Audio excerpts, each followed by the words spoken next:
Kasus dugaan ijazah palsu Joko Widodo yang selama ini penuh polemik, kini justru memicu perang saudara di kalangan pakar telematika. Rismond Sianipar yang semula sejalan, tiba-tiba melakukan manuver tajam, yakni balik arah menyerang rekan seperjuangannya sendiri, Roy Suryo. Alibinya, sebuah temuan bukti baru yang diklaim sebagai kunci kebenaran. Namun, langkah Rismond ini langsung mendapat tamparan keras dari pakar telematika senior, Abimanyu Wahyu Widayak. Lewat analisis yang sangat menohok, Abimanyu membongkar berbagai kejanggalan di balik langkah Rismond. Dari tudingan alibi yang tidak logis, prediksi kelemahan data yang sudah tercium sejak awal, hingga sindiran keras soal komersialisasi kasus lewat penjualan buku. Inilah 5 analisis menohok Abimanyu Wahyu Widayak.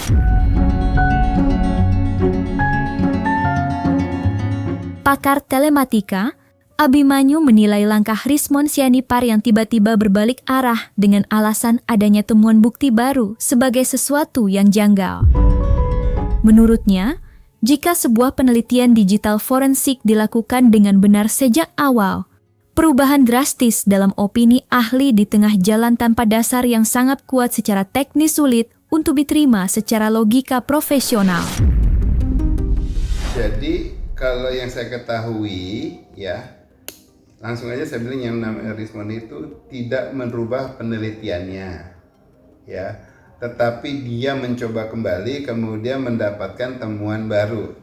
Beda kalau mengubah penelitiannya, langkah digital itu tadinya biasanya dia melihat dari suatu sisi apa, kemudian dia dilihat dari sisi yang lainnya. Tapi kalau lihat ada temuan baru, adalah dia masih memfokus pada objek yang sama, ya. Tetapi kemudian sekarang pas sudah dilihat, ada suatu temuan yang kemudian lebih membuat suatu clear, yang mungkin dulu tidak terlihat. Itu yang saya terjemahkan dari kata-katanya. Dan itu juga yang membuat saya untuk mencoba mengulas ya di konten saya. Kenapa saya mencoba mengulas? Karena apapun apabila hal tersebut adalah suatu temuan baru itu rentang waktunya itu bisa pendek, bisa panjang. Ya, jadi kalau ini udah lama, dulu selama ini misalnya kan sudah setahun lebih ya. Selama ini nggak ketemu, tapi dicoba apa enggak nih? Selama ini ketemu, dicoba apa enggak? Nah, udah nggak ketemu, akhirnya setelah setahun lewat, hampir setahun lewat lah dari April ke April gitu ya. Udah lewat. Ya. Setelah udah 1 tahun lewat, baru ketemu yang selama ini tidak ketemu.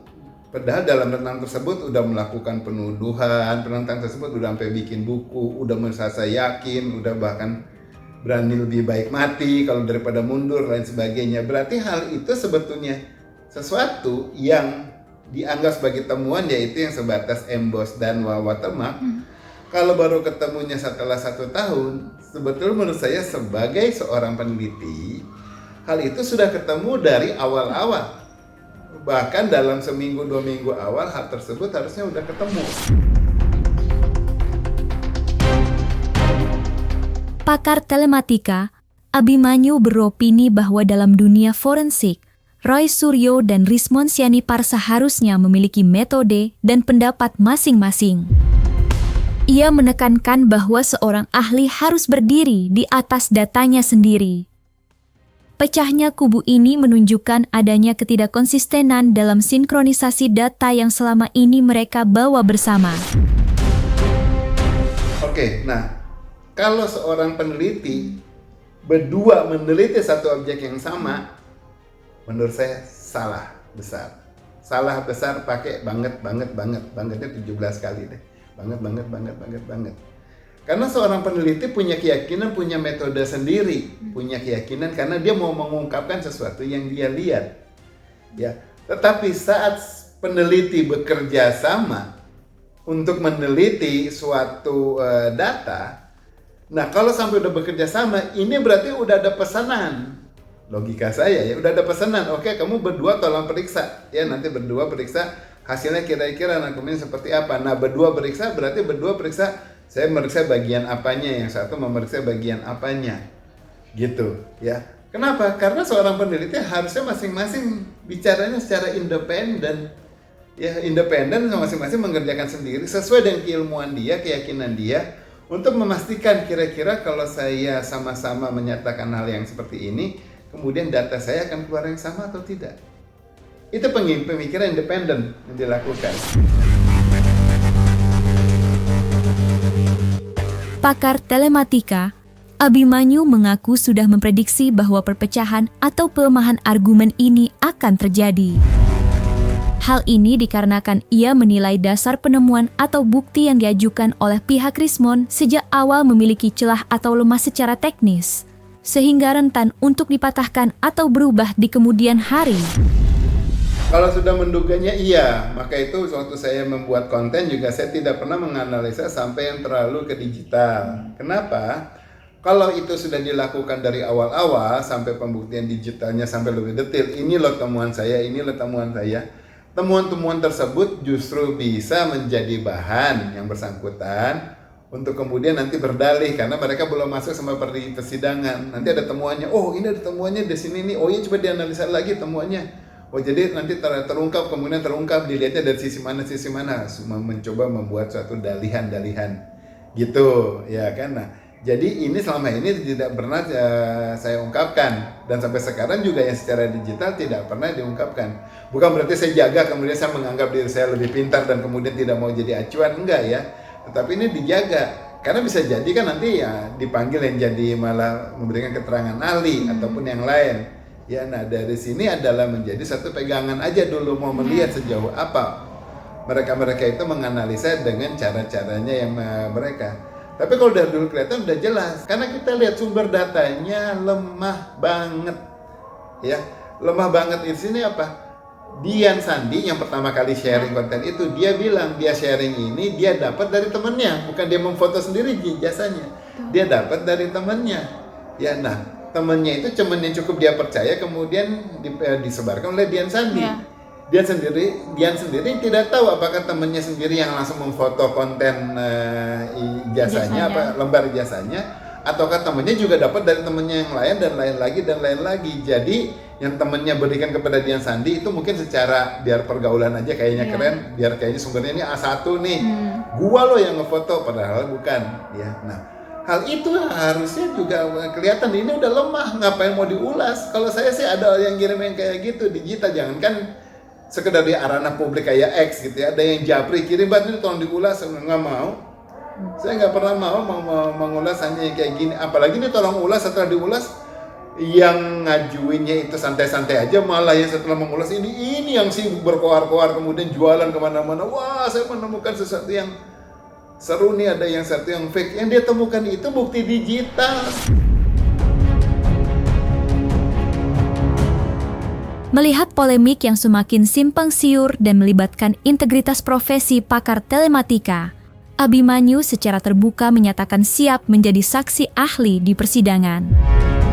Ia ingin memberikan sudut pandang yang objektif dan berbasis fakta teknis untuk memperjelas duduk perkara yang kini justru terlihat seperti konflik personal antar pakar. Ya saya kan di sini kalau umpamanya jadi diminta nanti memberikan keterangan ahli. Pertama pertanyaan saya adalah, saya bisa nggak mendapatkan suatu media digitalnya yang dari situ, yang sama yang dianalisa sama mereka, satu. Yang kedua, saya dapat nggak waktu yang cukup untuk menganalisa. Nggak mau toto besok dibilang, bah masuknya ke sidang pengadilan, kemudian mana hari ini datanya. Saya nggak nganalisa, ngapain? Karena lidah ini nggak main-main, keterangan ahli dan menjadi berikan saksi. Saksi itu ngelihat, yang ngelihat ahli, ya saya harus memeriksa. Toolsnya harus saya pakai, dan tools itu bisa macam-macam gitu. Nah kalau umpamanya dia bilang, oh dia waktu itu memeriksakan di BAP nih, dia memeriksa pakai toolsnya yang apa. Nah saya uji pakai tools yang itu, saya coba. Tools itu yang saya coba, saya analisa keluar nggak data yang sama dengan yang kayak gitu, untuk membuktikan apa yang dilakukan benar apa enggak gitu ya. Satu. Yang kedua, saya menganalisa dengan caranya yang saya sendiri, ya, pakai metode saya untuk memberikan temuan.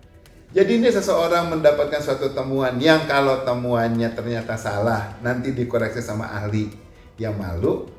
Kalau ternyata dia tidak menemukan sesuatu, tapi yang menemukan juga malah ahlinya, juga dia bisa menemukan sesuatu yang tidak ditemui, dia juga malu gitu lah. Tetapi tujuannya saya kalau umpamanya siapapun diminta sebagai memberi keterangan ahli, semoga siapapun orang tersebut adalah orang yang netral. Harapannya gitu, jangan orang yang kebawa-bawa politik. Kalau kebawa politik jadinya apa, nanti memperdebatkannya ataupun mengungkapkannya, menganalisanya itu dengan kepentingan politik, hanya sekedar mau menyanggah. Jangan, lebih baik mengungkapkan data yang digitalnya, bukan menyanggah. Tujuannya nggak menyanggah mereka berdua, tetapi mengungkapkan temuan digital yang dilihat sebagai seorang ahli, temuannya seperti apa. Itu yang baru namanya peneliti yang netral atau saksi yang netral.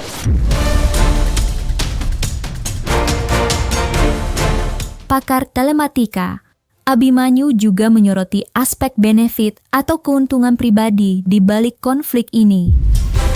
Ia beropini bahwa buku yang diterbitkan dan dijual oleh Richmond Siani Parker kait kasus ini menjadi salah satu bentuk pencarian keuntungan dari sebuah polemik hukum yang menurutnya bisa mengaburkan objektivitas dari temuan ilmiah itu sendiri.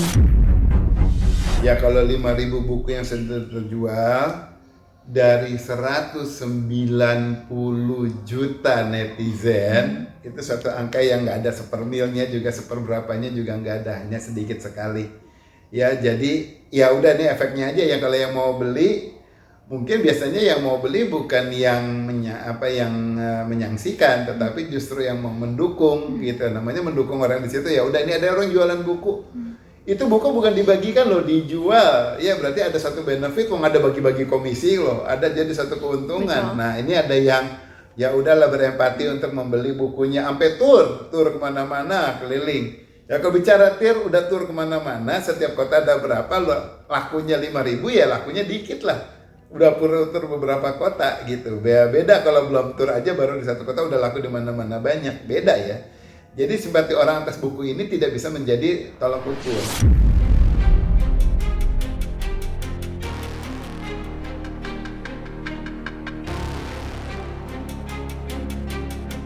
Nah, selesai sudah, Cumi Lovers. Jangan lupa untuk like, subscribe, dan juga share channel YouTube Cumi Cumi.